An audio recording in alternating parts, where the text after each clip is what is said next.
Parts of the Caribbean island of St. Vincent is just unrecognizable. It has been a month since the eruption of the Soufrière volcano, spewing ash across the area and some nearby islands. More than 20,000 residents have been uprooted.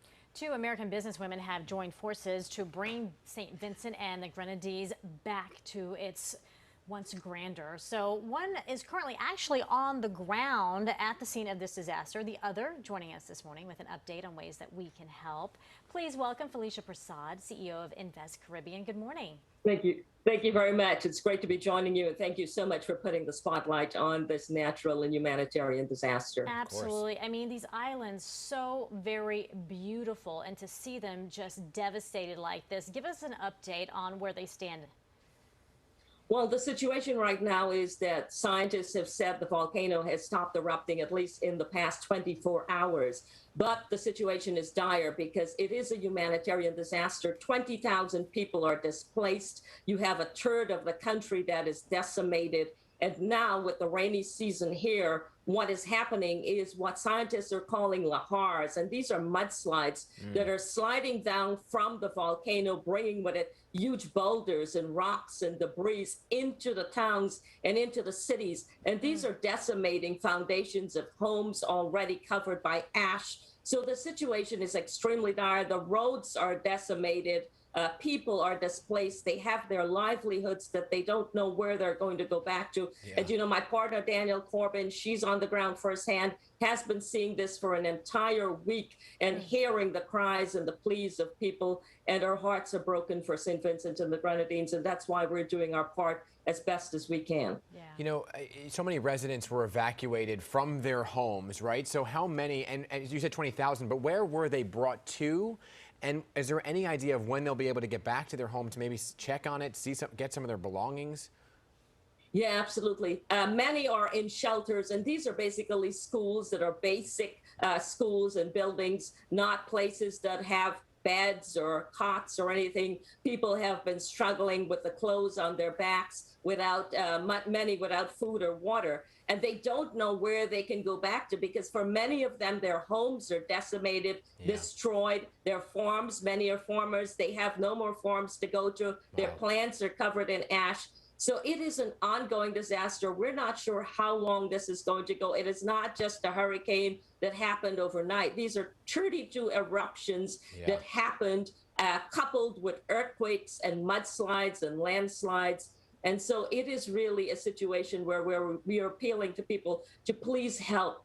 Please help these 20,000 people. Help us to help them make a difference, because, you know, this situation is, they need homes to go back to. They need clothing. They need food. Those are the short-term needs. Right. The medium and long-term are the livelihoods that has to be replaced. And that is really what we're also concerned about with the hurricane season approaching. The need is dire. It is immediate. So what can we do? Viewers watching, what can we do now?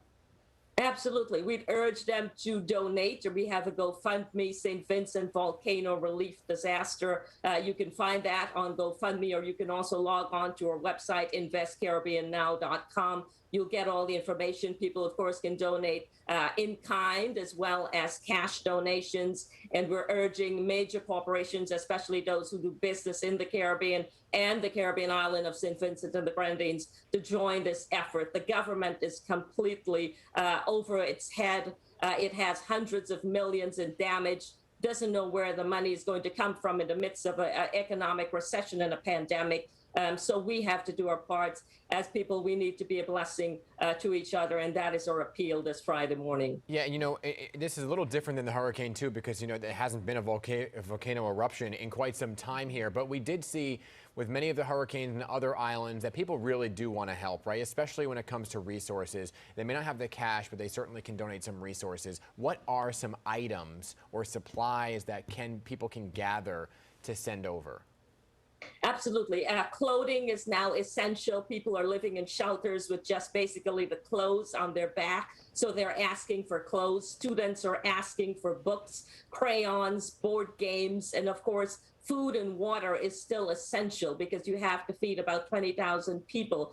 And so those are basically the items. Of course, PPP items. COVID is still an issue, and it is rising in the island because so many people are in these shelters without a home. So these are all the ways we have it on our website. People can email us or contact us or simply log on to our GoFundMe page, and we'll be happy to help you and direct the aid there and get it in as quickly as possible. And we're in the midst of actually our first donation there on the ground right now. Yeah, we're looking at some of the items as well. You're talking about antibiotics, mosquito repellent, first aid kits that are needed. And you did mention the GoFundMe page. Let me ask you, you had mentioned at the top of this interview that there were no eruptions within the last 24 hours. Are you expecting more? I mean, is the damage not over? That is exactly what the scientists are saying. As of last night, they have lowered actually the level to orange instead of red. But that does not mean that the threat is over. In fact, the seismologists at the UE Research Center last night said that the volcano can still erupt again. And that is the fear. But now the bigger fear is these landslides. As you can see in the images, these are huge boulders that are coming down from the mountains into cities, onto streets and houses. And now with the hurricane season approaching, it is almost a triple whammy. And that is what many people are afraid of, because where do you go back to when the house that you always knew and you grew up in and you lived in is completely devastated? The foundations are gone. Yeah. You have no livelihood. You have no food, no water, and your children are looking at you. Think about that this Mother's Day. And I think that is really the sort of imagery we want to give, because, you know, Danielle is on the ground and she has been sharing some horrific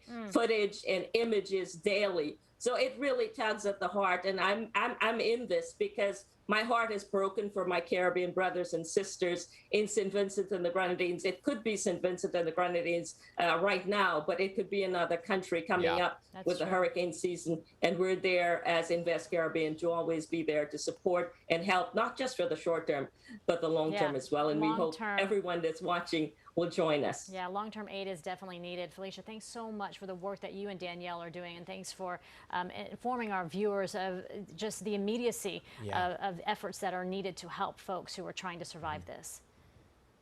Thank you so much for putting the spotlight on this. Thank you. Absolutely.